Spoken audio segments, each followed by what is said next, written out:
अम्ब त्वाम् अनुसन्दधामि भगवद्गीते भवद्वेषिणीम्। ओम नमो भगवते वासुदेवाय।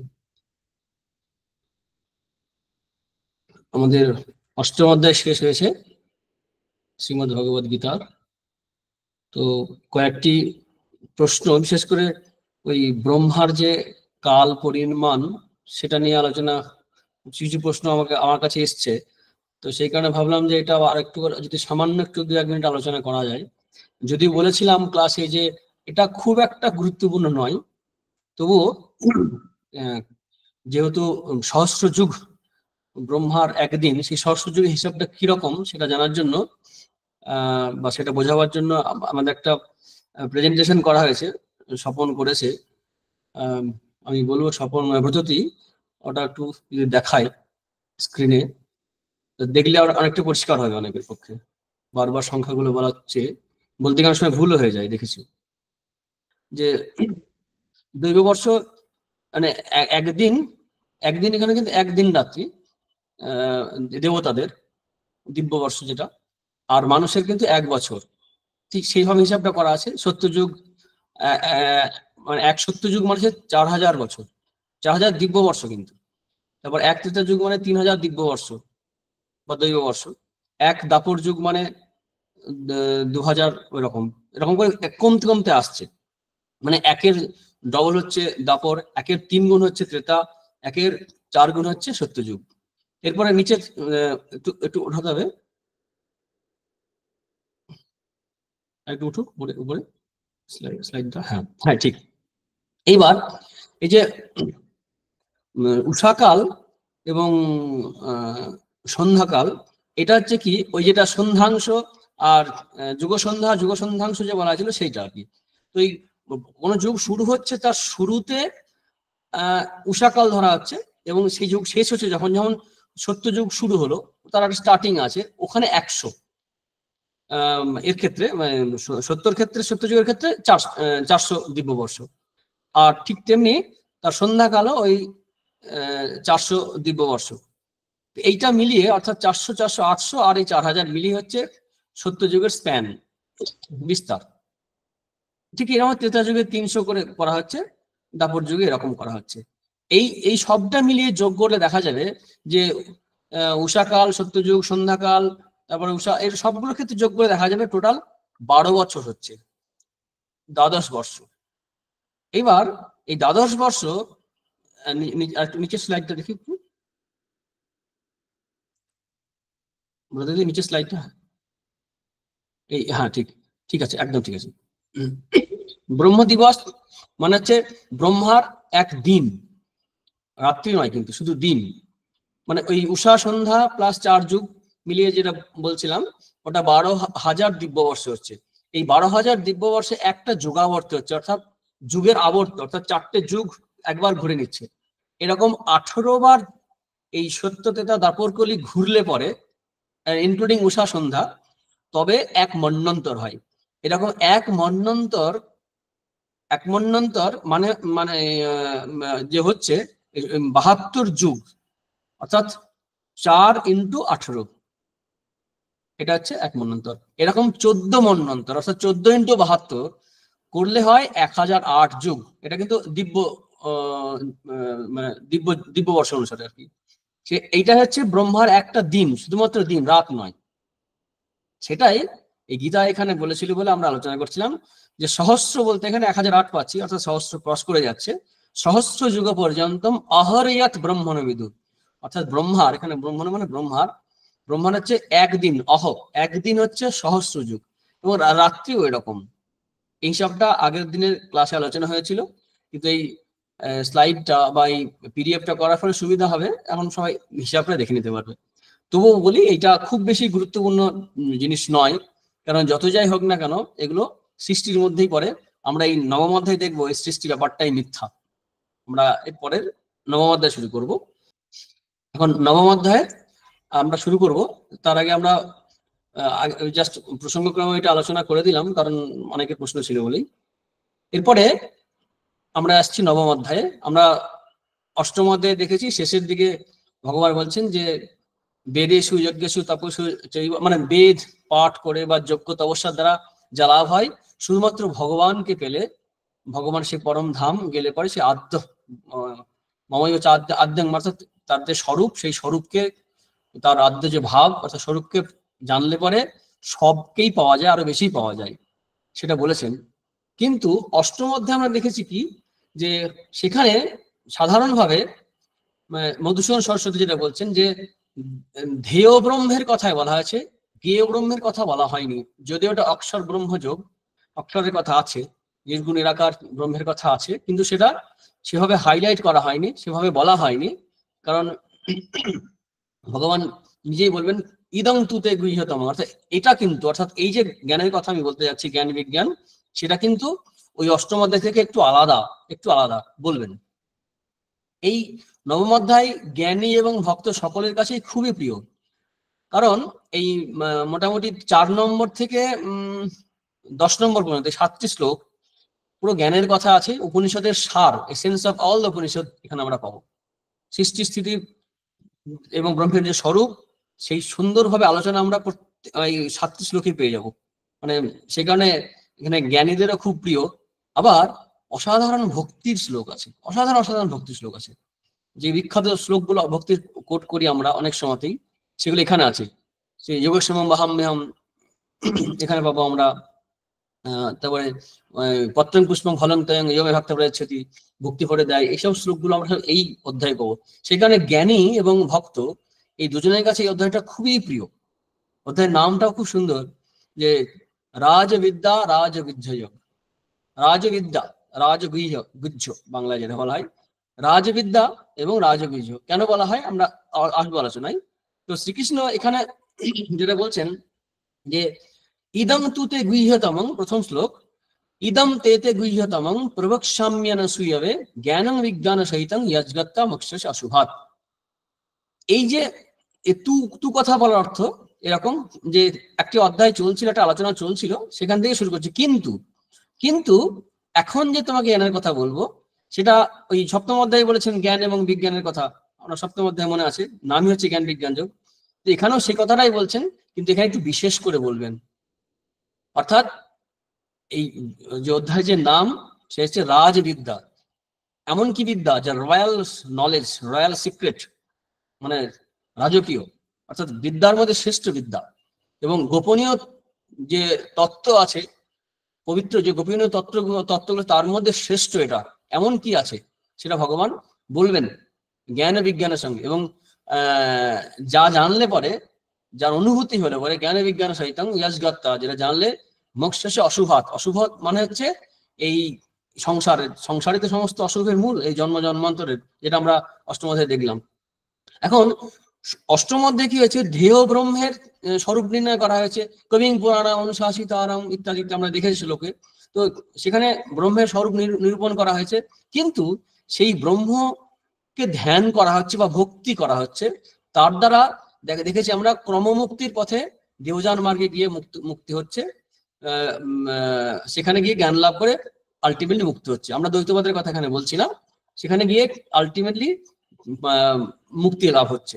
কিন্তু নবম অধ্যায়ে পার্থক্যটা এখানে, তিনি বলছেন এখানেই, এই মুহূর্তে, ইহৈব, in this very life itself, এখানেই জ্ঞেয় ব্রহ্মের স্বরূপ নির্ণয় করা হবে এবং জানা যাবে। এবং এটা ওপেন সিক্রেট।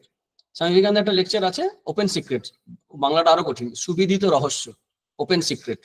অর্থাৎ ব্রহ্মকে লাভ করতে গেলে আমাকে দেবযান মার্গে যাওয়ার দরকার নেই, এখানে এই মুহূর্তে হবে। এটাও আমরা প্রসঙ্গক্রমে আলোচনা করেছিলাম অষ্টম অধ্যায়ে। তো সেটাই বলছেন যে নবম অধ্যায়ে মানে জ্ঞেয় ব্রহ্মের, এখন ব্রহ্ম তো জ্ঞেয় হয় না, সেটা তো অনেক আলোচনার বিষয় আলাদা, তবু যদি বলা যায় ব্রহ্মর যে জ্ঞানের স্বরূপ, সেই তার স্বরূপকে এখানে নির্ণয় করা হবে, এবং এটা জানলেই দেখা যাবে কি যে সদ্য মুক্তি হচ্ছে, এর জন্য অন্য কোথাও যাওয়ার প্রয়োজন নেই। বাকি যে অনুভূতিগুলো হয় সেগুলো ভাবে হয়, সেটা বিভিন্ন লোকের গমনের ফলে হয়। এই ভাব বা গমন কিন্তু সত্যি কিনা এই নিয়ে প্রশ্ন হয়। একটি ঘটনা মনে পড়ছে শ্রী মায়ের কথায়।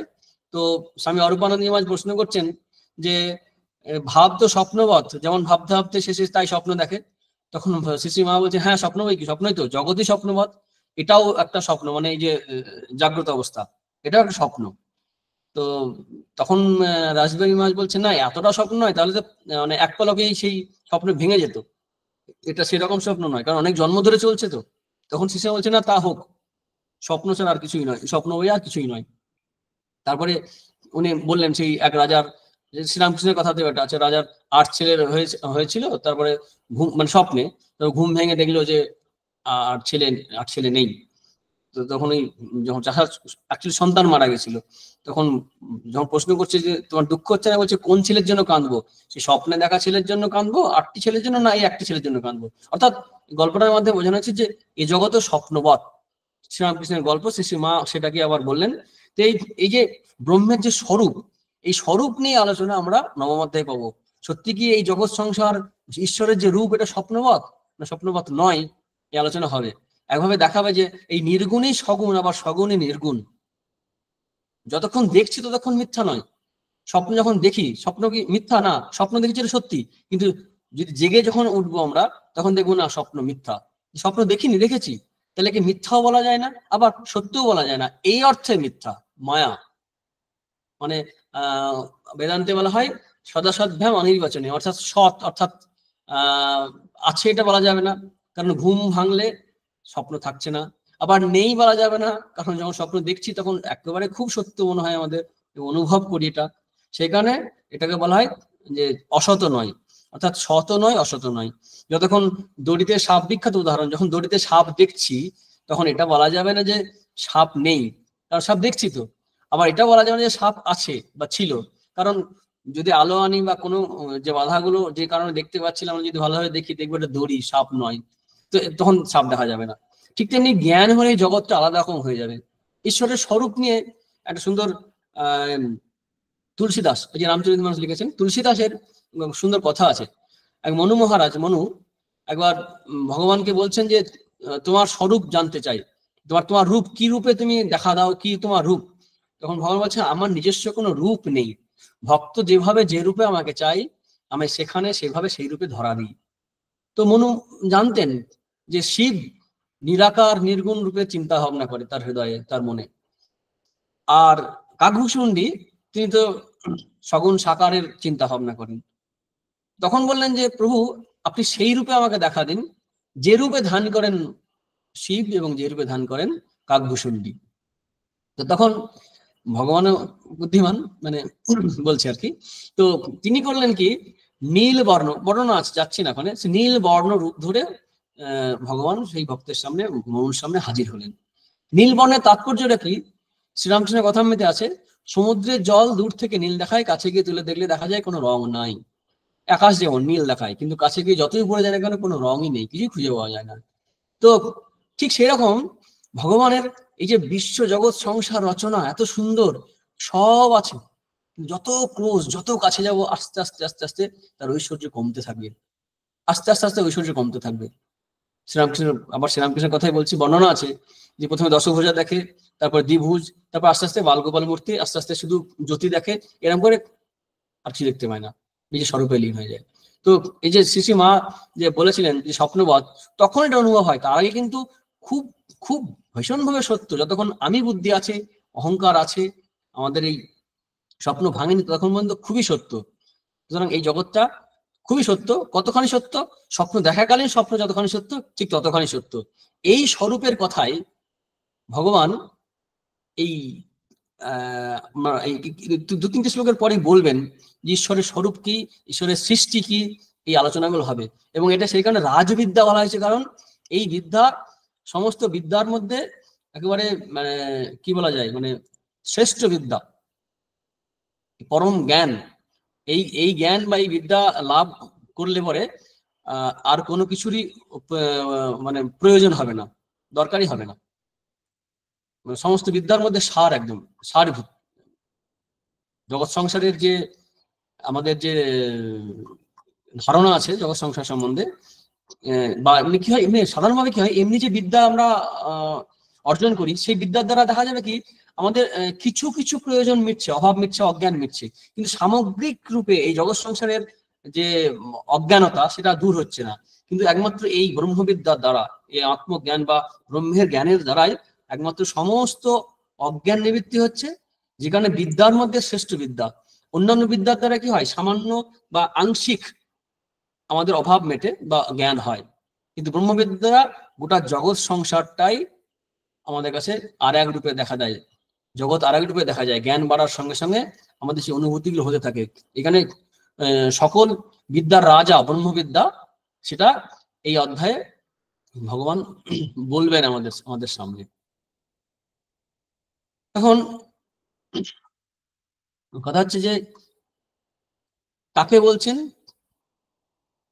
অর্জুনকে বলছেন। অর্জুনের কোয়ালিটি আছে, খুব গুরুত্বপূর্ণ কথা এখানে বলবেন যে বলেছেন যে প্রবক্ষ্যামি অনুসূয়বে। অনুসূয় মানে অসুয়া নেই, অসুয়া মানে হচ্ছে মানে পর গুণেষু দোষ আবিষ্কার, পরের গুণ দেখে দোষ আবিষ্কার করা। এই যে শ্রীকৃষ্ণ ভগবান চতুর্থ অধ্যায় বলেছেন, তারপর বারবার তিনি আমার তত্ত্ব জানা, আমার সম্বন্ধে বোঝেই বারবার বলছেন, এতে কিন্তু শ্রীকৃষ্ণের মধ্যে দোষ দেখছেন না অর্জুন, তাকে ভগবান বলে আস্তে আস্তে গ্রহণ করছেন এবং করবেন। এবং আমরা দেখবো একাদশ অধ্যায়ে গিয়ে তিনি বলবেন তোমার সেই স্বরূপ আমাকে দেখাও। তো বিশ্বরূপ দেখাবেন, অরূপ নয়, বিশ্বরূপ। হচ্ছে একরূপ, বহুরূপ, বিশ্বরূপ এবং হচ্ছে অরূপ। এখানে বিশ্বরূপ দেখাবেন। তো সেই শ্রীকৃষ্ণে কোনো দোষ না দেখে, এই কথাটা আমরা অষ্টাদশ অধ্যায়ে পাবো। গীতা শাস্ত্র কাকে বলবে না বলতে গিয়ে বলছেন, ইদং তেনা তপস্কায় না ভক্তায় কদাচন নচা শুশ্রূষামে বাচ্চং নচ মাং অভ্যসীয়তি। এবং যাদেরকে বললাম তারা প্র্যাকটিস করে না, ইদং তেনা তপস্কায় না অভক্তায়, যারা আমাকে ভালোবাসে না, অভক্ত, তাদেরকে বলবে না। নচা শুশ্রূষা, যারা শুনতে চায় না তাদেরকে বলবে না, যারা প্র্যাকটিস করবে না। শুশ্রূষা অর্থাৎ এরকম হয় সেবা, অর্থাৎ যারা এই জ্ঞানের সেবা করবে না, অর্থাৎ প্র্যাকটিস করবে না, তাদের বলবে না। তারপরে এই কথাটা বলেছেন, নচ মাং অভ্যসীয়তি, যে আমার দোষ দেখে আমার মধ্যে। তো অর্জুন, তুমি আমার মধ্যে দোষ দেখছো না, তাই তোমাকে আরো বিশেষ করে এই যে কর্মমুক্তির কথা বললাম, এখন সদ্য মুক্তির কথা তোমাকে বলবো, জ্ঞান এবং বিজ্ঞানের সঙ্গে, যেটা জানলেই সংসার রূপ যে অশুভত্ব সেটা নাশ হবে। এই হচ্ছে অসুয়া। অসুয়া খুব গুরুত্বপূর্ণ জিনিস। অসুয়া হলে কি হয়, ওই অন্যের ভালোটা আমরা দেখতে পারি না, অন্যের ওই একই জিনিস, অন্যের দোষ, অন্যের ভালো দেখতে না পারা। ওই গল্প আর যাচ্ছি না, যদি অন্যের ভালো হয়, সেই একটা প্রার্থনা আছে না, গল্পটা বলেই ফেলার একবার, যে তো তুমি যা চাইবে, একজন দেবতার কাছে প্রার্থনা করছেন যে আমার যেন ডবল হয়ে যায়, তার যেন ভগবান তোমার তুমি যা চাইবে তুমি তা পাবে, তোমার প্রতিবেশী ডবল পাবে। তো বলছে যে আমার মানে ঈর্ষা আর কি, আমার একটা বাড়ি হোক, ওর দুটো বাড়ি হচ্ছে, এরকম দেখছি সবই ডবল হচ্ছে, তখন বলছে আমার একটা চোখ কানা হয়ে যাক, যাতে ওর দুটো চোখ কানা হয়ে যায়। ঈর্ষা কি ভয়ঙ্কর জিনিস। এর যে অসুয়া হচ্ছে গুণে দোষ আবিষ্কার করা, ঈর্ষা ঠিক নয়। তবু এই এখানে ঈর্ষাও একটা বড় ভূমিকা নেয়, কারণ ঈর্ষা তখন হবে কি, ওই গুণ দেখতে দেখতে অনেক সময় কি হবে, সেই গুণের মধ্যে আমরা জ্বলন তৈরি হয়, ঈর্ষা তৈরি হয়, এবং সেখানে দোষ দেখতে শুরু করে দিই। যে ওই ওই ওই বৃত্তি থাকার জন্য শ্রদ্ধাটা চলে যাবে, ঈর্ষা তো আসবে, শ্রদ্ধা চলে যাবে, এর হয় একটা একটা করে দেখা যাবে, অহংকার আসবে, সমস্ত গুণ নষ্ট হয়ে অধিকারিত্ব, যেটা সেই অধিকারিত্ব চলে যাবে। তাই অর্জুনকে অধিকারী ভেবে শ্রীকৃষ্ণ তাকে রাজবিদ্য এই কথাটা বললেন, যে এই বিদ্যা আমি তোমাকে বলছি। এই বিদ্যার গুণগান কিরকম করছেন, যে মানে এটা তো আগেই বললাম যে এই ইম্পর্টেন্ট চ্যাপ্টার, এখানে মোট 4 নম্বর থেকে 10 নম্বর, এই এর মধ্যেই সমস্ত মানে উপনিষদের সার যেন বলে দিয়েছেন, বিশেষ করে নির্গুণ ব্রহ্মের যে রূপটা। এবং কি বলছেন যে প্রত্যক্ষ আবাগম, প্রত্যক্ষ মানে ডাইরেক্টলি, মানে এখানে নাও, হিয়ার এন্ড নাও, এখানেই পাবে তুমি এটা। কারণ যদি বলে মৃত্যুর পরে দেখবে, মৃত্যুর পরে এমন একটা প্রমিস যা ভেরিফাই করা মুশকিল, সরাসরি এই জীবন অনুভব করা যাবে, প্রত্যেক জীবনের কর্মের মধ্যে দিয়ে অনুভব করা যাবে। মানে এরকম নয় যে কাজ করলাম, কর্মফল ভোগ করে আমরা সেই স্বর্গে যাব যজ্ঞটুকু করার ফলে, অথবা ক্রমমুক্তির পথে গিয়ে মুক্তি হবে, এরকম নয়। এখানে এই মুহূর্তে মুক্তি হবে প্রাত্যহিক কাজকর্মের মধ্যে, ইন দিস ভেরি লাইফ। কিন্তু কি হয়েছে, এই বিষয়ে আমাদের বিশ্বাস নেই, শ্রদ্ধা নেই। এই শ্রদ্ধাটা খুব প্রয়োজন, ভগবান যেটা বলছেন। তাই প্রত্যক্ষ এবং সুসুখম, সুসুখম মানে সহজেই, কঠিন এরকম নয়। এমনি ধর্মের যে বিভিন্ন রূপ আমরা দেখি সমাজে, সেটাগুলো কিন্তু সবটা ধর্ম নয়। অনেক সময় জটিল ঝাড়ফুঁক টুকটাক রহস্যময় জাদুঘর কিছু একটা ব্যাপার থাকবে, তবেই মনে হবে ধর্ম, একটা কিছু করলাম বলে মনে হবে। সিম্পলি যদি বলি তুমি ব্রহ্ম, মানতে ইচ্ছা হবে না, আর মানতে পারবেও না, কারণ মনের মধ্যে আমাদের জটিলতা আছে। মনের মধ্যে জটিলতা থাকার জন্যই আমরা সহজকে সহজ ভাবে নিতে পারি না। সহজকে সহজভাবে না নেওয়ার অভ্যাসটা আমাদের বরাবর তৈরি হওয়ার ফলে আমরা যে কোনো বিষয়ে প্রথমে আমাদের সন্দেহ করি, তারপর এত সস্তায় পাওয়া যাবে, হতে পারে না। অথচ কি মোকো কাহা ঢুন্ড বন্ধে গান আছে একটা, যদি আমাকে খুঁজে আম মিলুঙ্গে পল ভর কি তল্লাশ মে, ইজিলি।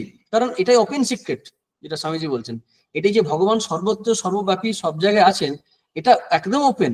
অথচ আমাদের মধ্যে এই শ্রদ্ধা না থাকার জন্য, বা আরো একটা গুরুত্বপূর্ণ ক্রাইটেরিয়া হচ্ছে আমাদের চিত্ত শুদ্ধ না হওয়ার জন্য। সমস্ত শাস্ত্র যদি কথা আমাদের বারবার বলবে চিত্ত শুদ্ধ হওয়ার কথা। এই চিত্ত যদি শুদ্ধ হয়ে যায় তাহলে এটা খুব ইজি, কঠিন নয়। সুসুখম এবং অব্যয়।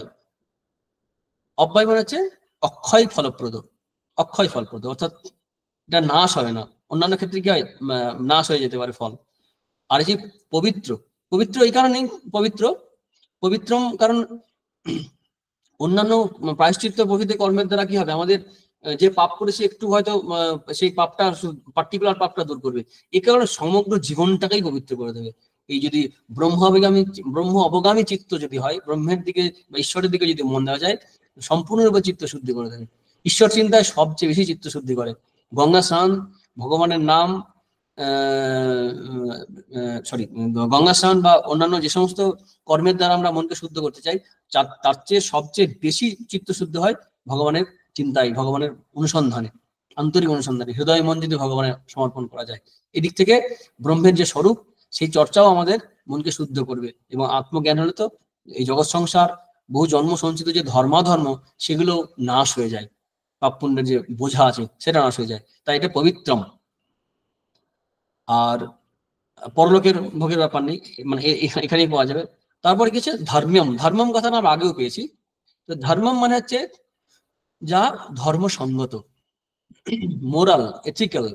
এরকম নয় যে ধর্মের বিরুদ্ধ, যাগযজ্ঞ অনুষ্ঠান না করে এই জ্ঞান পথে অবলম্বন করছে, বা নিয়মকানুন অনেক কিছু আছে যেগুলো যোগ্য বা কর্মক্ষেত্রে সেই নিয়মকানুনগুলো মানছে না হয়তো, তা নয়। এটা কিন্তু ধর্মম। ইল্লিগাল পথে গিয়ে কিন্তু, বা ইমোরাল পথে গিয়ে কিন্তু এর অনুভূতি হবে না। এটা উপনিষদে আছে, কঠোপনিষদে, না আবেরিত দুশ্চরিতাৎ, মানে এই অনুভূতি লাভ করতে গেলে দুশ্চরিত্রতা থেকে অবিরত হয়নি যে, অর্থাৎ যে দুশ্চরিত্রতায় মত্ত আছে, তার দ্বারা কিন্তু এই অনুভূতি হবে না। তাই এখানে ধর্মপথে চলতে হবে। তাই ধর্ম্যম, ধর্মসঙ্গত কথাই শ্রীকৃষ্ণ বলছেন যে আমি ব্রহ্ম বা আমি সচ্চিদানন্দ, এটা অধর্মের কথা নয়। কিন্তু এই হলো মোটামুটি প্রথম দুটি শ্লোকের অর্থ। তাহলে এটা হচ্ছে কি বুঝলাম আমরা, যে রাজবিদ্যা রাজবিদ্যোগ যা অধ্যায়ের নাম, সেটা হচ্ছে এমন কিছু বলতে যাচ্ছেন ভগবান যেটা বিদ্যার মধ্যে শ্রেষ্ঠ এবং গোপনীয় তত্ত্বের মধ্যে শ্রেষ্ঠ। মানে সবচেয়ে কি হয়, আমরা গোপন বললে আমাদের কিউরিওসিটি হয় যে কি আছে দেখবো। তো কি আছে দেখবো, সবচেয়ে বড় হচ্ছে আমি কে বা ভগবানকে। এই অধ্যায়টা সেই তত্ত্বের মধ্যে পড়ে। আমরা যে তিনটে ভাগ করেছিলাম, তার মধ্যে প্রথম ভাগ হচ্ছে জীব তত্ত্ব, তং পদার্থ, প্রথম 6টি অধ্যায়। এই ভাগটা মধুসূদন সরস্বতী করেছেন। তারপরে 6টি অধ্যায়, সপ্তম অধ্যায় থেকে 12 অধ্যায় হচ্ছে দ্বাদশ অধ্যায়, ঈশ্বর তত্ত্ব। সেখানে ভক্তি, শরণাগতি এবং ঈশ্বর ইম্পর্টেন্ট। তার আগে ছিল পুরুষকার, নিজের প্রচেষ্টা এবং জীবের স্বরূপ। সেখানেও কিন্তু নির্গুণের রূপ আমরা দ্বিতীয় অধ্যায় দেখেছি। সর্বগত, অচ্ছেদ্য, মাদাহ্য, অক্লেদ্য, শস্য, এই যে রূপ জীবের, এখানেও কিন্তু ব্রহ্মের অর্থাৎ ঈশ্বরের, এখানে ঈশ্বরের ওই একই রূপ দেখছি। এটা কমন জায়গা, আমরা এসে যাচ্ছি এই জায়গাটায়। এখানে ঈশ্বরের যে স্বরূপ, নির্গুণ রূপ, এবং আমরা আগে দ্বিতীয় অধ্যায়ে প্রভৃতিতে দেখেছি যে জীবের যে রূপ, নির্গুণ নিরাকার রূপ, এবং ঈশ্বরের যে এখানে দেখবো নির্গুণ নিরাকার রূপ, এটা এক। এখানেই কিন্তু অভেদত্ব প্রাপ্ত হবে, যে তুমি সেই বা আমি সেই, তত্ত্বমসি বা অহম ব্রহ্মাস্মি। এই জায়গাটাই, এটাকেই বলা হচ্ছে রাজবিদ্যা। এই রাজগুহ্য, এই গোপন রহস্য তিনি খুলে দিচ্ছেন শ্রীকৃষ্ণ। সেটা খুব ইম্পর্টেন্ট চ্যাপ্টার। এবং এটা লাভ করতে গিয়ে দেখা যাবে কি যে শুধুমাত্র জ্ঞান পথ নয়, ভক্তি পথেও যাওয়া যায়। সেখানে অনেক শ্লোক আমরা ভক্তি অঙ্গেই পাবো আমরা, পরে যখন আমরা এগিয়ে যাবো অধ্যায়, যখন আমরা আলোচনা করতে থাকবো। তো তারপরে যে শ্লোকটি আছে, 3য় নম্বর শ্লোক, সেখানে কিন্তু শ্রীকৃষ্ণ বলছেন যে যারা পাবে না তারা কারা, জানতে চাই। প্রথমে শ্রদ্ধা খুব গুরুত্বপূর্ণ। আমাদের শাস্ত্রে শ্রদ্ধার প্রচন্ড প্রশংসা করা হয়েছে এবং শ্রদ্ধা সুপ্ত আছে। আমার মধ্যে শ্রদ্ধা আসুক, বলতে গেলে কঠোপনিষদে শ্রদ্ধা দিয়ে শুরু, শ্রদ্ধাবিবেশ নচিকেতা সম্বন্ধে বলা হয়। সেই বাবা যখন দান করছিলেন, পিতোদকা জগদতিনা দুগ্ধদা নরেন্দ্রিয়া, মানে ইনভ্যালিড কাউজ, গরুগুলো যখন দান করছে, তখন দেখে তার বিবেক জাগলো এবং তার শ্রদ্ধা হলো, এবং পিতাকে জিজ্ঞাসা করলেন। সেখানে শ্রদ্ধার কথা আছে। তো এই শ্রদ্ধা খুব গুরুত্বপূর্ণ, শ্রদ্ধা। তো সেটাই 3য় নম্বর শ্লোকে বলছেন, অশ্রদ্ধা ধানা পুরুষা ধর্মশাস্ত্র পরন্তপ অপ্রাপ্যমাং নিবর্তন্তে মৃত্যু সংসার বর্তমানে। যারা শ্রদ্ধাহীন, শ্রদ্ধা নেই, অশ্রদ্ধা, সেই সমস্ত ব্যক্তি এই ধর্মের, অর্থাৎ এই আত্মজ্ঞান বা ব্রহ্মতত্ত্বের, ধর্ম ধর্মস্য মানে এই ব্রহ্মতত্ত্ব, আত্মতত্ত্ব, এটা জানতে পারে না। আর না জানার ফলে কি হয়, এই ব্রহ্মতত্ত্ব আমারই তো স্বরূপ, অপ্রাপ্যমাং, আমাকে না পেয়ে, নিবর্তন্তে কি মৃত্যু সংসার বর্তমানে, বারবার এই ঘুরতে থাকে, মৃত্যুর যে সংসার, সংসারে ঘুরতে থাকে। মানে জন্ম মৃত্যু হয়, কখনো নরকে যায়, কখনো তির্যক জনে প্রাপ্ত হয়। সেটা আমরা অষ্টম অধ্যায়ে আমরা ডিটেলস তার স্পেকট্রামটা আমরা দেখেছি। এরপরে যে আমরা বারবার বলছি যে 4 নম্বর থেকে 10 নম্বর শ্লোকের মধ্যে, বিশেষ করে 4 আর 5 খুব ইম্পর্টেন্ট শ্লোক। সেখানে অদ্ভুত অদ্ভুত কথা আমরা পাবো। একদম প্রথম একটা শ্লোকে যা বলছে, তারপরে আমি এই, তারপরে আমি নই, অদ্ভুত লাগবে। তো সেখানে আমরা ঈশ্বরের তত্ত্ব আমরা এখানে সুন্দরভাবে পাবো। শ্লোক দুটি কি, মায়া ততমিদং সর্বং জগৎ অব্যক্ত মূর্তিনা মৎস্থানি সর্বভূতানি ন চাহং তেষু অবস্থিত, ন চ মৎস্থানি ভূতানি পশ্যমে যোগমেশ্বরম ভূত ভিন্ন চ ভূতস্থ মমাত্মা ভূত ভাবনঃ। দুটি শ্লোক 4 আর 5 সব এখানে বলে দিয়েছেন নার্সেল। এটা আলোচনা করার আগে আমাদের একদিক থেকে বলি যে প্রথমত আমরা এরকম দেখতে পাই, ঈশোপনিষদে আছে ঈশাবাস্যমিদং সর্বম জগৎ অব্যক্ত, ঈশাবাস্যমিদং সর্বম যৎকিঞ্চিৎ জগৎ জগৎ। এখানে আমরা আছি মায়া তত্ত্বমিদং সর্বং জগৎ অব্যক্ত মূর্তিনা। তো প্রথমে কি কখনো কেউ 3টে বা এরকম স্টেজ ভাবে, আমরা আমাদের মধ্যে করে 5টা স্টেজের কথা বা 5টি ধাপের কথা ভাবতে পারি, 5 স্টেপস। এটা কি, প্রথমে জগৎ আছে, ঈশ্বর নেই, জগৎ ঈশ্বর নেই, শুধু জগৎ দেখছি আমরা নাস্তিকের মতো। এরপর কি হলো, ঈশ্বরের একটা ভাবলাম যে জগৎ ঈশ্বর আছেন, এই জগৎ সৃষ্টি করছেন, তার একটা রূপ কল্পনা করে, তার একটা মূর্তি করে আমরা পূজা অর্চা করছি, বন্দনা করছি। এবার ঈশ্বরকে পেলাম, জগৎ ঈশ্বরকে পেলাম, জগৎ তার সঙ্গে জগন্নাথ। এবার 3য় স্টেপে হচ্ছে ঈশ্বর, ভগবান বলছেন আমি সবার মধ্যে, সবার মধ্যে ইমানেন্ট। তারপর হচ্ছে কি, না আমি সবার মধ্যে নেই, আরে ভাই সবাই আমার মধ্যে আছে, সবাই আমার মধ্যে আছে, আমি সবার মধ্যে, প্রথমে এটা অনুভব, কিন্তু আরো এগিয়ে গেলে দেখা যাবে সবাই আমার মধ্যে আছে। এরপরে বলবেন কেউই নেই, শুধু আমি আছি, এই সবাইকে দেখছে সব মিথ্যা, আমি একমাত্র আছি। তখন আমাদের চিন্তা হবে তাহলে আমার গতি কি হবে, আমি কে? তখন ভগবান বলবেন তত্ত্বমসি, তুমি সেই। সাধক অনুভব করবে আহম ব্রহ্মাস্মি, আমি সেই। এ হচ্ছে আধ্যাত্মিক উন্নতির একটা স্টেজ, পরপর পরপর আছে। মানে আমি সবার মধ্যে আছি, এটাও একটা আধ্যাত্মিক স্টেপ, কিন্তু এটা একটা খুব অসাধারণ জায়গা। কিন্তু এই সবার মধ্যে আমি আছি, তখনই তো আমাদের সেবা কর্ম, ভালোবাসা, প্রেম, প্রীতির একটা ভিত্তি পাই, যে ভগবানকে ভালোবাসি, সবার মধ্যে ভগবান আছেন, একেবারে সত্যি কথা। কিন্তু আরো উন্নত হলে দেখবে যে আমার মধ্যে সব আছে। আমরা 6ষ্ঠ অধ্যায়ে দেখেছি আমরা এটা, যে সবার মধ্যে ঈশ্বরকে দর্শন করেন তিনি, আত্মোপেনে সর্বত্র সমং পশ্যে দেওয়ার জন্য সবার মধ্যে দেখছেন। সেরকম একটা অবস্থা হবে যখন দেখবে যে আমি নেই, একমাত্র ঈশ্বরই আছেন। সেই ঈশ্বরকে, ঈশ্বর রূপে নেই, আমি রূপে নেই, দুজনে এক, আলাদা নেই। এই 5টি স্টেজ, 5টি ধাপ। আমরা গীতাতে আমরা 3টে ধাপ পাবো। আমি সবার মধ্যে, মায়া ততমিদং সর্বং, আমি সবার মধ্যে আছি, মায়া আমার দ্বারা, ততম মানে তনতি, মানে বিস্তৃত আকারে আচ্ছাদিত, ঈশাবাস্যমিদম, ঈশ্বরের দ্বারা সবকিছু আচ্ছাদন করতে হবে, মায়া ততমিদং সর্বম, সমস্ত কিছুর দ্বারা আচ্ছাদিত, সবার মধ্যে আছে আমি। এখন প্রশ্ন হচ্ছে তাহলে শ্রীকৃষ্ণ কি এই রূপে, বসুদেব শ্রীকৃষ্ণ কিভাবে, এই বাসুদেব শ্রীকৃষ্ণ তিনি কিভাবে এই মূর্তিতে সবার মধ্যে থাকবেন? অ্যাবসলিউটলি হতে পারে না। কৃষ্ণ রূপে হতে পারে না, চৈতন্য রূপে হতে পারে না, যিশু রূপে হতে পারে না, কালী, দুর্গা, লক্ষ্মী কোনো রূপের দ্বারা হতে পারে না। তাই রূপ আর গুণ বাদ দিয়ে তিনি সত্তা, চৈতন্য রূপে, এসেন্স রূপে সবার মধ্যে আছে। সেটাকে একটি শব্দ ব্যবহার করছেন শ্রীকৃষ্ণ, কি বলছেন? অব্যক্ত মূর্তি না। আমরা এখানে পেলাম তাহলে ভগবান হচ্ছে স্বরূপের দিক থেকে অব্যক্ত মূর্তি, অব্যক্ত। অর্থাৎ অব্যক্ত মূর্তি কিরকম, মানে তাকে চক্ষু, কর্ণ, নাসিকা, জিহ্বা কিছু দ্বারা দেখা যায় না, ছোঁয়া যায় না, ধরা যায় না, একদম পাই না আমরা।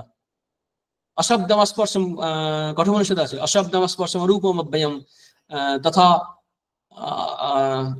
মানে অরসম নিত্যম অগন্ধবচ্চ অনাদ্যন্তং মাহাত পরাং ধ্রুবং নিচার্য, এরকম আছে। মানে আমরা কঠোপনিষদে পাবো যে অব্যক্ত রূপ, অর্থাৎ ঈশ্বর অব্যক্ত স্বরূপ। এবং তার আগে যে পেলাম মায়া তত্ত্ববিদম সর্বম সর্বগত, তিনি সমস্ত জগৎ জুড়ে সব জায়গায় তিনি আছেন। কিভাবে আছেন? অব্যক্ত রূপে।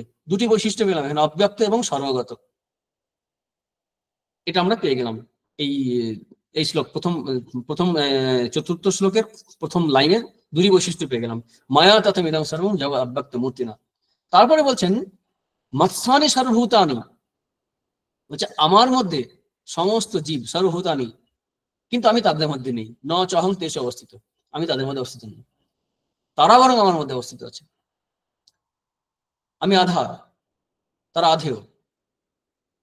মৎস্যানি সর্বভূতানি ন চহং তেষু অবস্থিত।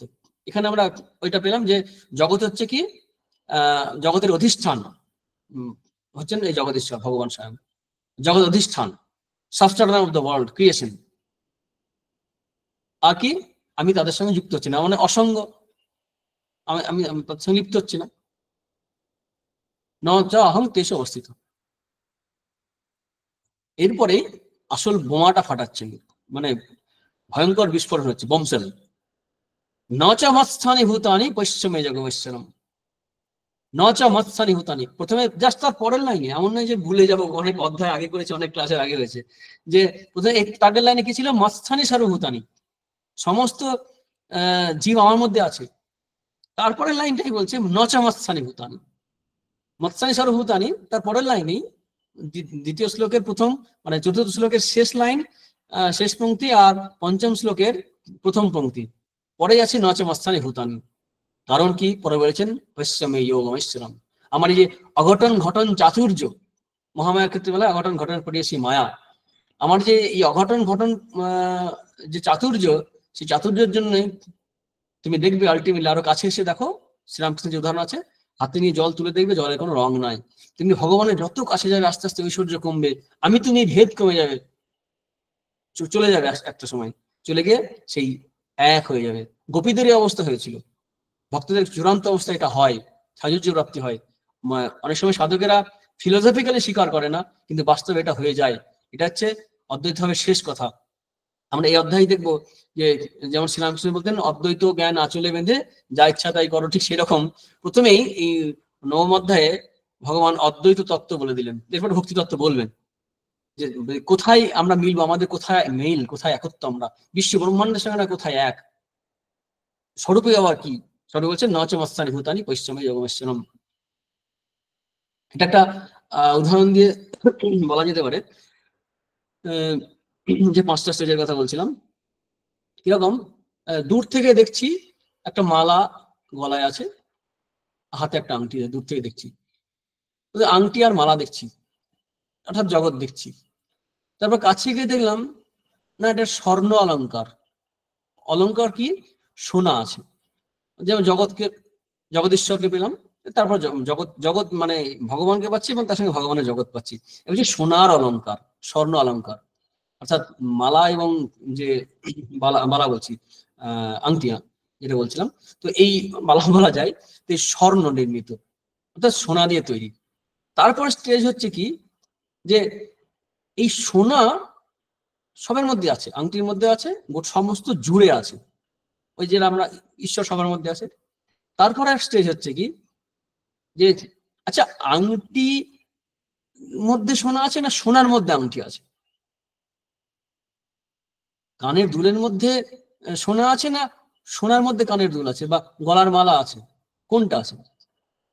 প্রথম হচ্ছে কি, আংটির মধ্যে বা মালার মধ্যে, স্বর্ণ অলংকারের মধ্যে, এক কথায় বলতে গেলে অলংকারের মধ্যে সোনা আছে, অলংকারের মধ্যে সোনা আছে। আর একটা হচ্ছে সোনার মধ্যে অলংকার আছে। অনুভূতি বা এক দৃষ্টিভঙ্গি যখন বদলাতে থাকে সাধকের, তখন দেখে কি না, যে যদি যে সে স্বর্ণ পিয়াসী হয়, স্বর্ণে যার অ্যাটেনশন আছে, সে কিন্তু আর তখন ওই কি জিনিস তৈরি হয়েছে, তার নাম কি আর রূপ কি, মানে এটা মালা না বালা, তার কাছে কিছু আসা যায় না। স্বর্ণকার শুধু সোনাই দেখবে। সে কিন্তু একটা গল্প আছে এরকম, সৌরভপ্রিয়ানন্দ জি বিশ্বরূপ মহারাজ এটা বলতেন যে একজন দোকানদারের কাছে গেছে, কিন্তু সোনা মানে আংটি, মানে সোনার ইঁদুর এবং সোনার গণেশ দুটো বিক্রি করতে গেছে। তো বলছে এটার দাম কত? বলছে এটার দাম যা রেট, সোনার যা দাম, যে ওর যা, যে যত ভরি যা দাম আছে, যে গোল্ডের যে রেট আছে, আর এতে একই রেট। বলছে যে তা কি করে হয়? চুহার যা রেট, গণেশজিরও তাই রেট, ইঁদুরের যা রেট, তাই কি এক হতে পারে? তো তখন ওর বক্তব্য হচ্ছে যে দেখো, তোমার জন্য ইঁদুর, তোমার জন্য গণেশ, আমার কাছে তো সোনাই। ঠিক তেমনি আমরা সোনার দৃষ্টিতে, স্বর্ণের দৃষ্টিতে যখন দেখব, এই অলংকারের দৃষ্টিতে না দেখে, তখনই আমরা বুঝবো যে সবাই আমার মধ্যে আছে। তো অলংকার অর্থাৎ কি দাঁড়ালো? অলংকার আমার মধ্যে আছে, অলংকার সোনার মধ্যে আছে, অর্থাৎ গোটা জগৎ সংসার ঈশ্বরের মধ্যে আছে। তখন আর আলাদা করে জগৎকে দেখবো না, ভগবানকে দেখবো।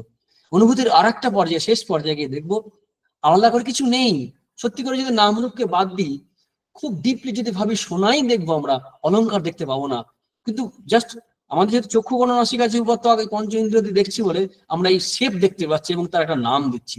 তেমনি গোটা জগৎ সংসারে চৈতন্য রূপে অব্যক্ত মূর্তি, সেই চৈতন্য সচ্চিদানন্দ সবকিছুর মধ্যে জড়ে আছে, সচ্চিদানন্দে জড়ে আছে। শ্রীরামকৃষ্ণদেব বলতেন বর্ষার সময় যেমন জলে ঠিক ঠিক করে, এখন বর্ষাকাল চলছে, সব জায়গায় জল, ঠিক তেমনি চৈতন্য জড়ে আছে, কিন্তু আমাদের ফোকাসটা জগতে আছে বলে ঈশ্বরকে দেখছি না।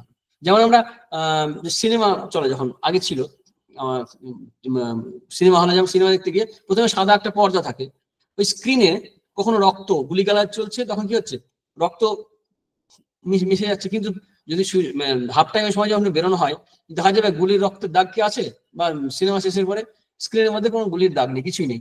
এখনো মোবাইল ফোনের স্ক্রিনে কি আমরা রক্ত খুঁজে পাই না? বা জলে ভিজে যায়, বা আগুনে পুড়ে যায়, কিছুই হয় না।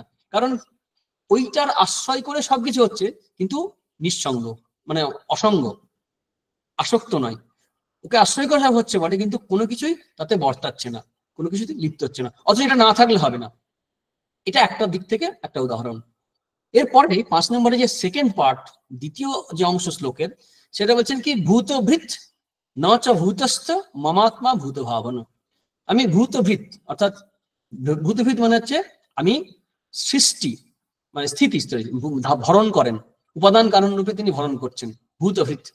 কিন্তু এর মানে এই ভেবে না যে আমি আছি ওর মধ্যে, মিশে গেছি।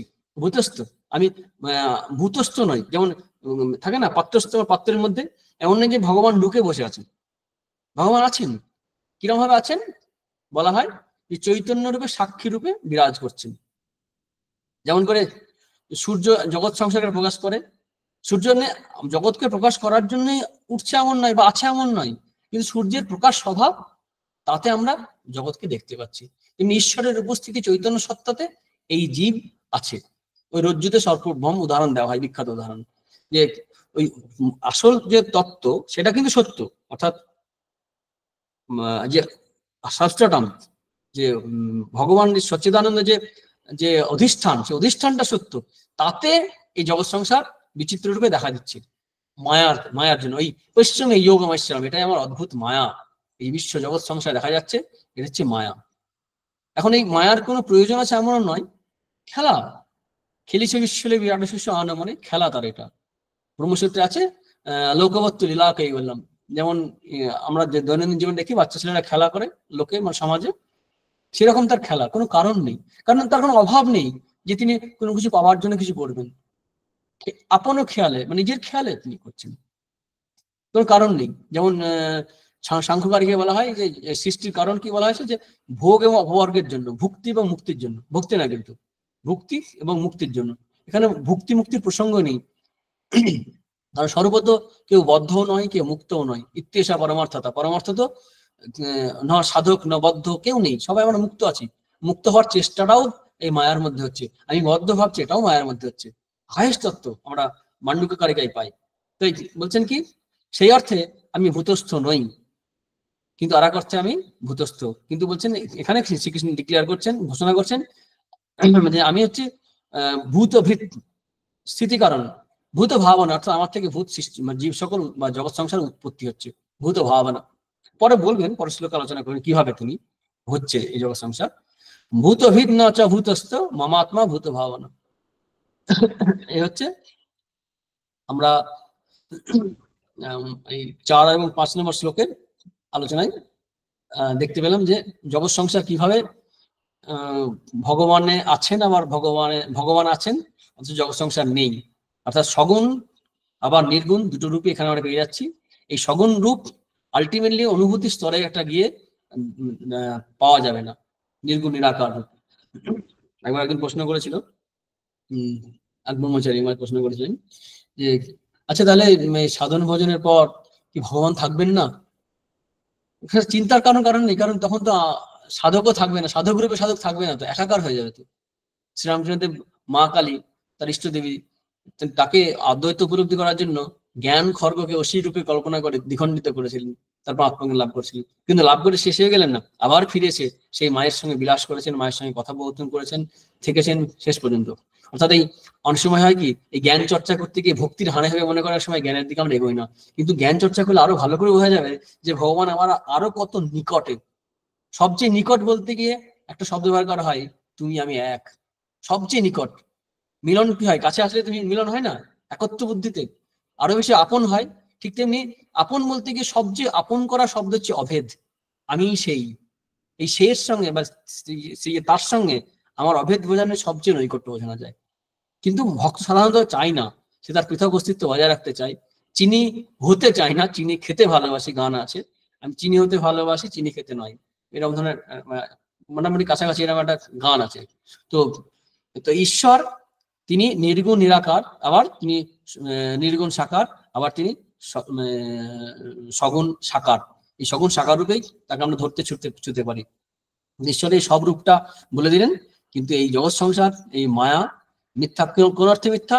ওই আমরা আগে বলেছি যে একেবারে মিথ্যা সেই অর্থে নয় যে জিরো। আমরা বলি কি একটা আকাশ শশসিংহ, অর্থাৎ মানে যা হয় না, শশ মানে হচ্ছে খরগোশের সিং হয় না কখনো, এরকম ভাবে মিথ্যা নয়, কিন্তু একেবারে অলিক নয়, আছে।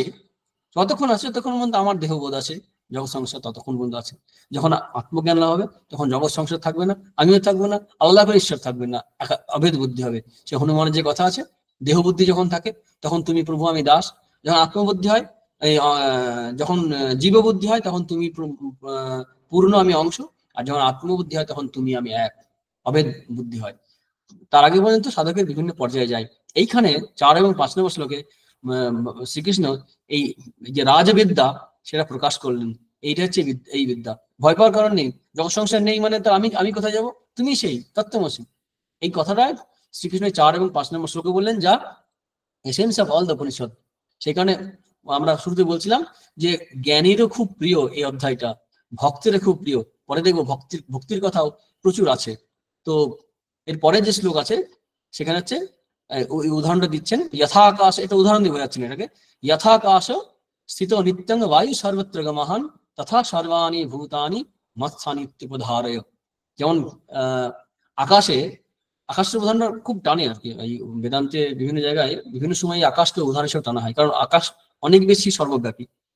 আকাশ যেমন নিত্য, বায়ু সর্বত্র গমহান তথা সর্বাণি ভূতানি মৎসানিত্যুপধারয়। এই যে আমি যে অসঙ্গ, লিপ্ত হয় না, অ্যাটাচমেন্ট আমার নেই, সেটা উদাহরণ দিকে বলছেন আকাশ। আকাশে কি হয়, বিশাল আকাশ, আকাশের মধ্যে কি বায়ু সব জায়গায় যেতে পারে, সব জায়গায় যায়।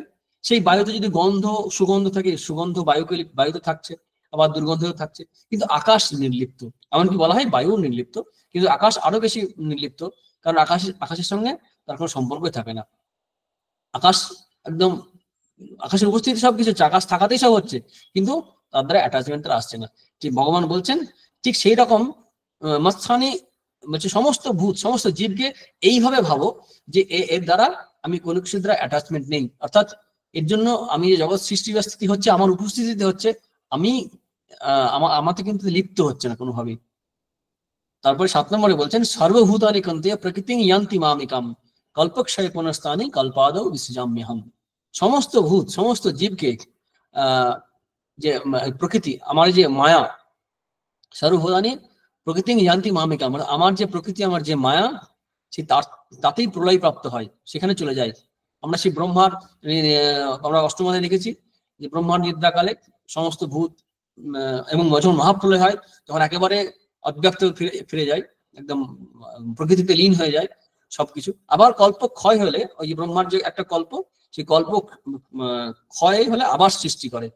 কল্পক্ষয়ে পুনঃস্থানী কল্পাদৌ বিসৃজাম্যহম, কল্পক্ষয় এগুলো চলে যায় কিন্তু পুনঃস্থানী সেইগুলোকে আবার কল্পাদৌ, কল্পের শুরুতে ওই যে উষাকাল, মানে এটা কিন্তু গোটা সৃষ্টির উষাকাল আর কি, সেখানে আবার তিনি সৃষ্টি করছেন। কিভাবে করছেন? নিজের যে মায়া, সেই মায়াকে অবলম্বন করে, যোগমায়া বলা হয়। প্রকৃতি আমরা সপ্তম অধ্যায়ে পেয়েছি, প্রকৃতি অষ্টম বিশেষ আমি পুনঃ পুনঃ ভূত গ্রাম এবং কৃষ্ণম অবসং প্রকৃতির বসাত। অর্থাৎ এগুলো অবসং মানে মানে একদম কোনো স্বাধীনতা নেই। স্বাধীনতা কোথায় আছে? এর বাইরে আছে। আমরা এই জগৎ সংসারে সমস্ত সব সময় বাধ্য হয়ে ঘুরছি ফিরছি। প্রকৃতি সাম অবস্থব, নিজের প্রকৃতিকে অবলম্বন করে অর্থাৎ মায়াকে অবলম্বন করে ভগবান সৃষ্টি করেন। আজকে সৃষ্টি করেন এই সমস্ত ভূত সকলকে। অর্থাৎ যখন একদম নীরবে চুপচাপ থাকে, একদম কাঠপুতুলের মতো থাকে, আবার যখন সৃষ্টি হয় তখন সমস্ত জীব, সমস্ত চতুর্দশ ভুবন এগুলো সবগুলো সৃষ্টি করে আবার এই জগৎ সংসারকে আবার প্রজেক্ট করেন। আর এরা জন্ম কিভাবে প্রাপ্ত হয়? প্রকৃতির বসাত, অর্থাৎ নিজের নিজের সংস্কার যা করেছে কর্মফল অনুসারে জন্ম হয়। এরই মায়ার মধ্যে এক রূপে জন্ম হয়, এক রূপে জন্ম হয় না, কিন্তু মায়ার দিক থেকে এইসবই জন্ম হয়। কিন্তু এই কর্মের দ্বারা ভগবানকে যে বেঁধে ফেলে এমনটা নয়। কিন্তু নচ মাং তানি কর্মানি নিবধ্নন্তি ধনঞ্জয়। কেন? ওই যে আকাশের মতো লিপ্ত হন না। কিরকম থাকেন তাহলে? উদাসীন আসীনম আসক্তম কেশু কর্মসু। উদাসীনের মতো। উদাসীন ব্যক্তি যেমন সামনে কিছু দুজনের মধ্যে ঝামেলা হচ্ছে বা দুজনে ভালো কিছু কাজ করছে, কোনোটাতেই তার কিছু আসে যায় না, কিন্তু উদাসীনের মতো এই জগৎ সংসারে তিনি আছেন। আর সৃষ্টি যে হয় ওই উপস্থিতি, ভগবান উপস্থিতিতে এটা সৃষ্টিগুলো চলে। যেমন সূর্যের কথা বলা হলো, সূর্যের উপস্থিতিতে জগৎ সংসার প্রকাশিত হচ্ছে, তেমনি এই ভগবানের এই মায়া মানে ঈশ্বর রূপে, ঈশ্বর জগৎ রূপে প্রকাশিত হয় বটে, কিন্তু ঈশ্বর মায়ার মধ্য দিয়ে হচ্ছেন, যোগমায়াকে অবলম্বন করে হচ্ছেন। স্বরূপত হচ্ছেন আমরা দেখলাম এই বৈশ্বমে যোগমেশ্বরম। তো কি বলছেন যে প্রকৃতি সমস্তব্য, প্রকৃতি সেই প্রকৃতি কি না, তার মায়া, সেটা সেই মায়াকে অবলম্বন করেই তিনি এই জগৎ সংসার সৃষ্টি করছেন। বলতে গেলে সৃষ্টি হচ্ছে, কারণ তিনি কর্মের দ্বারা কিন্তু আসক্ত হচ্ছেন না কোনো কিছুতে। তার অধ্যক্ষ মানে কিন্তু তার পরিচালনা ঠিক নয়, তার উপস্থিতিতে। এটাকে সাক্ষী চৈতন্য বলা হয়, সাক্ষী চৈতন্য, দৃশ্যি মাত্র এরম বলা হয়। ভাষ্যকাররা বলেন মায়া অধ্যক্ষ না প্রকৃতি সুইয়তে সচরাচরম হেতু আনে না জগৎ অকন্তে জগৎ পরিবর্ততে। এবং এই যে জগতের যে চেঞ্জ গুলো আমরা দেখি, সেই চেঞ্জ গুলো ভগবানের উপস্থিতি হচ্ছে ঠিকই, কিন্তু কোনোটাই ভগবানকে লিপ্ত করছে না। রজ্জুতে সর্পভ্রমের মতো। যেমন সর্পের যে দোষ ত্রুটি সেটা যেমন রজ্জুকে স্পর্শ করে না, বা এই যে মরচিকার উদাহরণ দেওয়া অনেক সময়, যে মরচিকার যে কোনো কিছু দোষ ত্রুটি কোনটাই জলকে একে স্পর্শ করে না, তার যে অধিষ্ঠান তাকে স্পর্শ করে না, আলাদাই থাকে, কোনোভাবেই তাকে পরিষ্কার করতে পারে করতে পারে না, লিপ্ত করতে পারে না। শব্দটা সেটা লিপ্ত করতে পারে না। তো এই নিজের প্রকৃতিকে অবলম্বন করে বারবার জগৎ সৃষ্টি করছে। যেমন ইন্দ্রজালিক মানে জাদুকর যেমন সৃষ্টি করে, তার ইচ্ছা মাত্র জগৎ সৃষ্টি হয়, আবার ইচ্ছা মাত্রই আবার জগৎ ধ্বংস হতে পারে। কিন্তু এটা আমরা সাইকেল চলে, যেটা আমরা অষ্টম অধ্যায়ে দেখেছি আমরা। তো এই সবকিছু উদাসীন তিনি থাকছেন, কিন্তু জগৎ সৃষ্টির পিছনে তার ভূমিকা হচ্ছে এরকম, তার উপস্থিতি ছাড়া কিন্তু হবে না। যেমন ঢাকের মায়া একটা বলে না, উদাহরণটা ঠিক অতটা মিলবে না, ওইটা না থাকলে কিন্তু ঢাক বাজবে না, অথচ ওটা কোনোদিন বাজায়ও না। ওই যেমন শিব এবং শক্তি, শিব না থাকলে শক্তি কিছু করতে পারে না, অথচ শিব কিছু করছে না, এটা উদাহরণ দেওয়া হয় আমাদের। তো সেরকম এই জগৎ সংসার যা আছে, জগৎ সংসার যা দেখছি আমরা, এই সবই তার উপস্থিতিতে এই চরাচর জগৎ সৃষ্টি হচ্ছে, তার অধ্যক্ষতা তার উপস্থিতিতে হচ্ছে বটে, কিন্তু তিনি কিছু করছেন না। প্রকাশক রূপে তিনি শুধুমাত্র বিরাজ করছেন, উদাসীন। প্রকৃতি সব কর্মের যা কিছু আছে তিনিই করছেন ভগবানের উপস্থিতিতে। এটা হচ্ছে তার দৈবী মায়া, অসাধারণ যোগ। সৃষ্টিতত্ত্ব নিয়ে আমরা বিশেষ বললাম না, কারণ সপ্তম অধ্যায়ে ওই তিনি ওই প্রকৃতি, পরা প্রকৃতি, অপরা প্রকৃতির কথা বলেছেন, জগৎ সৃষ্টির কথা বলেছেন।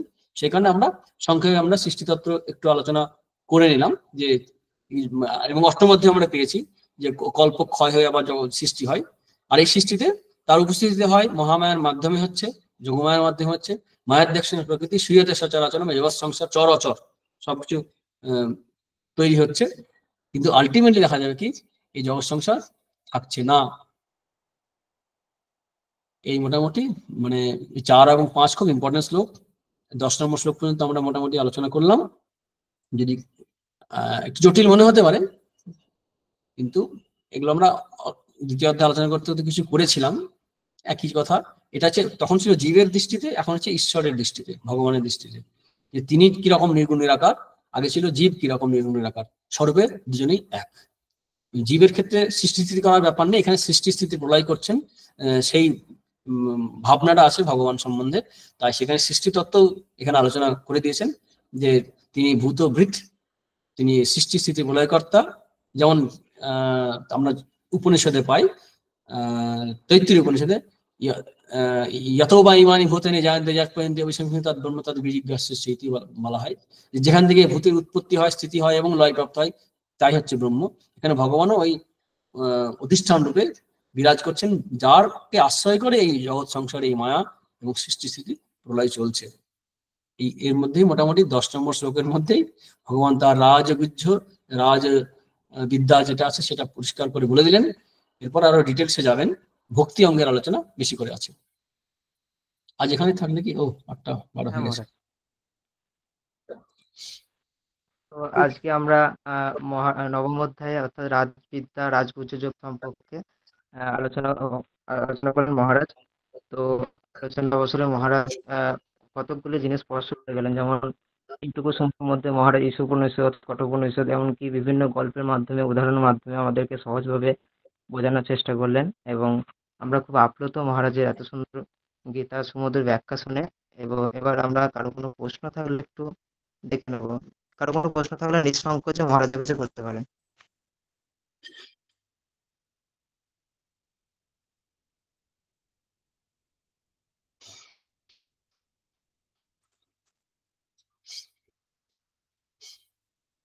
মহারাজ শুনে আছে তো?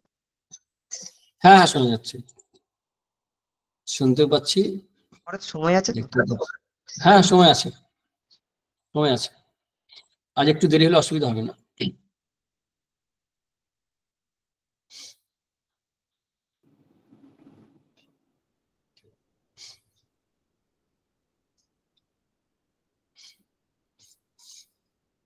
হ্যাঁ,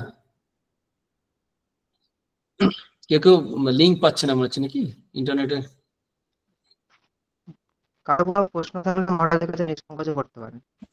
আমরা কয়েকটা প্রশ্ন সময় আছে।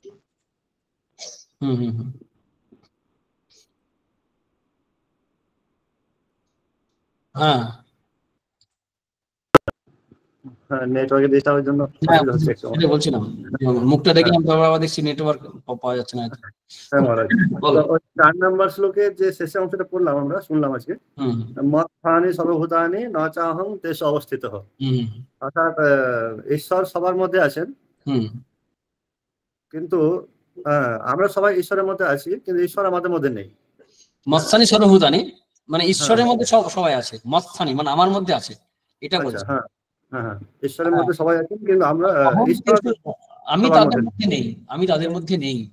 হ্যাঁ, তো এটা বলার কি এরকম তাৎপর্য মহারাজ, যে আমাদের যে বৈচিত্র্যময় যে জগৎ, সেখানে এক এক বিচিত্র বিচিত্র সব জীব, তাদের কাজকর্ম লীলা বা তাদের নানা রকম আচার আচরণ, এইগুলোকে সঠিকভাবে উপস্থাপনের জন্য কি জগতের এরকম লীলা বৈচিত্র্য ঈশ্বরের? না, ঈশ্বরের লীলার তো কারণ খুঁজে পাওয়া যায় না, এটা তো পরিষ্কার করে দিয়েছেন, এটাই তো মায়া বলা হয়। এটা মধুসূদন সরস্বতী সুন্দর আলোচনা করছেন, যে যেহেতু কোনো ভাবেই তার কারণ খুঁজে পাওয়া যাচ্ছে না, এই অসঙ্গতিটাই হচ্ছে প্রমাণ দিচ্ছে এটা মায়া। এই মায়ামত্ব, এই মিথ্যাত্বই হচ্ছে এটা দেবো, এই যে অসঙ্গতি, যে এই যে একটা অসঙ্গতি তৈরি হয়েছে, ঠিক বোঝা যাচ্ছে না। এই কারণে এতে বেদান্তবাদীরা খুব খুশি হয়, কারণ এটা যদি একটা যুক্তি দিয়ে জগৎটাকে প্রতিষ্ঠা করা যায় তাহলে তো আনন্দের বিষয় তাদের। জগৎ প্রতিষ্ঠা পাচ্ছে না, জগৎ আলটিমেটলি দাঁড়াচ্ছে না, এটা তো বেদান্তবাদীদের মানে অদ্বৈত বেদান্ত বিশেষ করে আনন্দের জায়গা। তো এমনিতে ঈশ্বরের সৃষ্টির পিছনে কোনো কারণ নেই, তিনি খেলছেন লীলা, এটাই বলা হয়। এমনকি দ্বৈতবাদেও অনেক সময় বলা হয় ভগবান তার ইচ্ছাময় তিনি লীলাময়, তিনি লীলা করেন। আর তিনি সমস্ত জীবের মধ্যে আছেন, এটা সত্য, কিন্তু একটা স্টেজে এটা সত্য। তারপরে তিনি এইটাই বোঝাতে চাইবেন যে আলাদা করে জীব বলে কিছু নেই, আমিই আছি। এই জন্যই বলছেন কি আমি তাদের মধ্যে নেই। শুরুটা এইভাবে করছেন যে আমি যে এদের মধ্যে নেই, ভূতস্থ নই, ন চহং তেষু অবস্থিত, আমি যে জীবের মধ্যে নেই, এটা বলার ব্যাকগ্রাউন্ডটা হচ্ছে কি তারপরেই বলবেন ন চ মস্তানি ভূতানি, আমার মধ্যে ভূত নেই, মানে কেউ নেই তো। এটা এই তিনটে মানে তিনটে ভাগ যদি করি, মৎস্যানি সর্বভূতানি একটা, তারপরে ন চাহং তেষু অবস্থিত, ন চ মস্তানি ভূতানি, এই তিনটে শ্লোকাংশকে যদি এক জায়গায় করি তাহলে দেখা যাবে কি সবাই আছে আমার মধ্যে, তারপর আমি সবার মধ্যে নেই, আমার মধ্যে কেউ নেই, মানে জীব বলে কিছু নেই, আলাদা করে কিছু নেই, আমি সারা পৃথিবীতে কেউ নেই। একবার একজন বিদেশিনী স্বামীজিকে প্রশ্ন করেছিলেন, যে বলেছিলেন যে স্বামীজি তাহলে আমি এটাই বুঝবো কি যে ঈশ্বরই সব হয়েছেন, ব্রহ্ম is all, Brahma is everything? যে তুমি বুঝতে পারো আমি কি বলতে চাইছি? এভরিথিং নেই, অল নেই, এক ব্রহ্মই আছে, ভগবানই আছে, ঈশ্বর ছাড়া আর কিছু নেই, তিনিই আছেন, অক্ষর তিনিই আছেন, আর কিছু নেই। যা দেখছি তা মায়া। ওই ঘুম মানে নিদ্রিত অবস্থায়, সুপ্ত অবস্থায় যে দেখছি তাই, ঘুম ভাঙলে যেমন স্বপ্ন থাকে না, তিনি জগৎ সমস্যা থাকে না। এই যে সেই সারদামায়ের কথা হলো না, স্বপ্নময়, এই জাগ্রত অবস্থাটাও স্বপ্ন। যতই বলছি তখন অরূপানন্দজি মহারাজ তখন ব্রহ্মচারী, ছাত্রের মতো, তিনি বলেন কিন্তু যে জন্ম জন্ম তো চলুক না, যতই কঠিন হোক না কেন, আমাদের স্বপ্ন অনেক ভয়ঙ্কর ভয়ঙ্কর স্বপ্ন হয়, তবু সেটা কিন্তু আলটিমেটলি স্বপ্নই। তেমনি জন্ম জন্মান্তরে যে চলে, আর যত বিচিত্র মনে হচ্ছে, এই ক্লাস থেকে শুরু করে এই কম্পিউটার লিঙ্ক পাওয়া না পাওয়া, নেট পাওয়া না পাওয়া, সবই যতই যা কঠিন মনে হোক না কেন, আলটিমেটলি কিন্তু এটা এই স্বপ্নবৎ। ঠিক আছে? হ্যাঁ মহারাজ, তাহলে ওই ইঁদুরও নেই, গণেশও নেই, শেষকালে সোনাই আছে একমাত্র স্বর্ণকারের কাছে। হ্যাঁ, স্বর্ণকারের কাছে শুধু সোনা, তার কাছে ইঁদুর বা গণেশ ভক্তের কাছে পার্থক্য আছে, যে গণেশের জন্য একরকম নৈবেদ্য হবে, ইঁদুরের জন্য একরকম নৈবেদ্য হবে, কিন্তু এর কাছে একই মেশিনে একই ডাইস না কি বলে, ডাইস তো নাকি, একই দিয়েছে গলিয়েছে অন্যরকম হয়তো অলংকার বানাবে, তার কাছে জ্ঞানের ক্ষেত্রে একরকম হবে, ভক্তের ক্ষেত্রে একরকম হবে। আর আলটিমেট ভগবান সবটাই বলে দেবেন নবম অধ্যায়ে। বিদ্যাযোগ বলতে গিয়ে রাজবিদ্যা তিনি এটাই তো নির্গুণের আকার কথা বললেন, উপনিষদে তাই বলছেন, সব জায়গায় সর্ব উপনিষদে তাই বলছেন। সেটা বলে আবার ভক্ত লেভেলেও নামবেন, ভালো রকম ভাবে নামবেন এবং বলবেন, সবকিছু গ্রহণ করবেন। এটা হচ্ছে আমাদের মানে ধর্মের সামগ্রিক রূপ। তিনি সগুণ, তিনি নির্গুণ, তিনি সাকার, তিনি নিরাকার। শ্রীরামকৃষ্ণ বলছেন না যে জল কোথাও কোথাও জমে বরফ হয়ে যায়, আবার জ্ঞান সূর্য উঠলে বলে সেই বরফ গলে যায়, অর্থাৎ বরফ গলে যাওয়া মানে কি সেই স্বরূপে চলে যাচ্ছে। এখন যারা খুব মানে ট্র্যাডিশনাল অদ্বৈতবাদী, তারা একটা মিথ্যা বলতে একদম নেগলেক্ট করে। শ্রীরামকৃষ্ণদেব এটাকে নেগলেক্ট করলেন না, অনেক অবতারই করেননি, আচার্য করেননি, শ্রীকৃষ্ণ করেননি, তিনি মায়াকে গ্রহণ করেছেন খুব ভালোভাবে, ভক্তি করে তাকে প্রসন্ন করে মুক্তির দ্বার উন্মুক্ত করার জন্য অনেক স্তব স্তুতি করেছেন, প্রার্থনা করেছেন, যার জন্য অনেক আমরা গান ভজন পাই, যেখানে মায়ের কাছে প্রার্থনা করাচ্ছে ব্যাকুল হবে, বা ঈশ্বরের কাছে প্রার্থনা করছে ব্যাকুল হবে, যাতে দ্বার খুলে দেয়, মুক্তির দ্বার। ঠিক আছে? হ্যাঁ মহারাজ, খুব সুন্দর, প্রণাম জ্ঞান।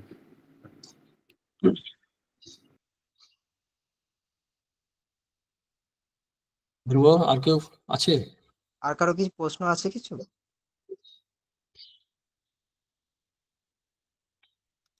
মহারাজ, আমার নিজস্ব একটা প্রশ্ন ছিল।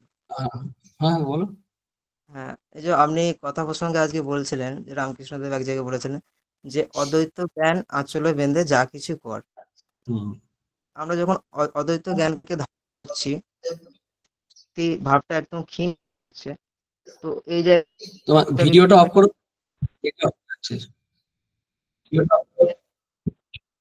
কথা কেটে যাচ্ছে, ভিডিওটা অফ করে কথা বলো। মহারাজ শোনা যাচ্ছে?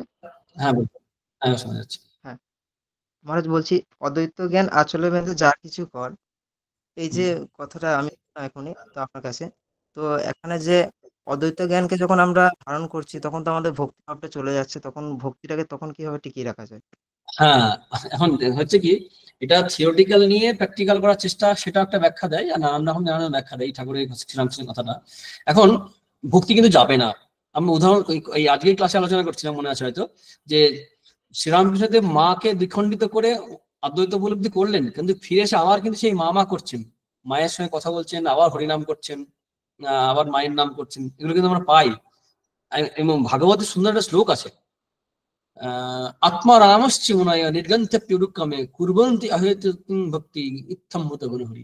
মানে আত্মারাম মুনিগণ যারা আত্মজ্ঞান লাভ করছেন, তারাও শ্রীহরি ভজনা করেন। ভগবানের যে মহিমা, যে গুণগান, ইত্থম্ভূত গুণহরি, হরির এমনই গুণ যে আত্মারা মুনিগণও ভগবানের ভজনা নির্গন্থ হয়ে যাচ্ছে। মানে মানে ওই যে শাস্ত্রে আছে না, বিদ্যাদি হৃদয়গ্রন্থি সিদ্ধান্ত সংশা উপনিষদে আছে, তো তাদের গ্রন্থি সব চলে গেছে, বন্ধন নেই, তবু তারা ভক্তি করে, ভালোবাসে। এটাই তো ঠিক ঠিক পাকা ভক্তি হয়, পড়া ভক্তি হয়, আরো বেশি ভালো করে ভালোবাসা যায়, ভক্তি করা যায়। কারণ আমারই স্বরূপ, স্বরূপের দিক থেকে, কিন্তু মহিমার দিক থেকে একটা কথা বলি, দেখো, কখনো না জীব সৃষ্টি স্থিতি প্রলয় করবেন না, জীব রূপে কখনো এক হবে না। আমি কখনো গণেশ হব না, আমি গণেশের যে স্বরূপ চৈতন্য সত্তা, তাতে আমি এক হব। চিদানন্দ রূপ শিবহম, মানে ওই কৈলাসবাসী নটরাজ নৃত্য করেছেন সেই শিব আমি হব না কখনোই, কিন্তু এসেন্স শিবের যে স্বরূপ সচ্চিদানন্দ স্বরূপ, চিদানন্দ রূপ শিবহম, সেটা আমি হব সবসময়, আছিও, ছিলাম, থাকবো। কিন্তু সৃষ্টি স্থিতি প্রলয়কারী রূপে কিন্তু কখনো আমি হব না। তাই যখনই সেই স্বরূপ থেকে ফিরে আসবে, যেটা হনুমান বলেছিলেন, যখন আমার জ্ঞান হয় তখন আমি অভেদ বোধ করি, তখন বোধ হয়ে থাকে না একরকম, কিন্তু যখন আবার অন্য ভূমিতে আসে, তখন কিন্তু তার ভক্তি কমে না, আরো বাড়ে, বরং আরো বেশি প্রমিনেন্ট হয়, আরো বেশি স্ট্রং হয়, কারণ জানে যে তিনি আমার স্বরূপ, তিনি কখনোই আমাকে ছেড়ে যাবেন না। এই ভক্তিটা আরো দৃঢ় হয়, পাকা ভক্তি হয়। ঠিক আছে, পড়া ভক্তি বলে এটাকে। হ্যাঁ মহারাজ, প্রণাম মহারাজ। হম। আর যদি প্রশ্ন থাকে ভালো, না হলে থাক। তাহলে কি মহারাজ আজকে এখন পর্যন্ত থাকবে? হ্যাঁ, মনে হয় প্রশ্ন নেই। এই 11 নম্বর শ্লোক থেকে আমরা পরের দিন করবো, ঠিক আছে? গীতা বিনিশ্চয় পরিবারের সকলের পক্ষ থেকে এবং আমার পক্ষ থেকে মহারাজকে সশ্রদ্ধ কৃতজ্ঞতা এবং প্রণাম জানাই। ওম শান্তি শান্তি শান্তি। হরি ওম তৎসৎ। শ্রীকৃষ্ণ অর্পণমস্তু।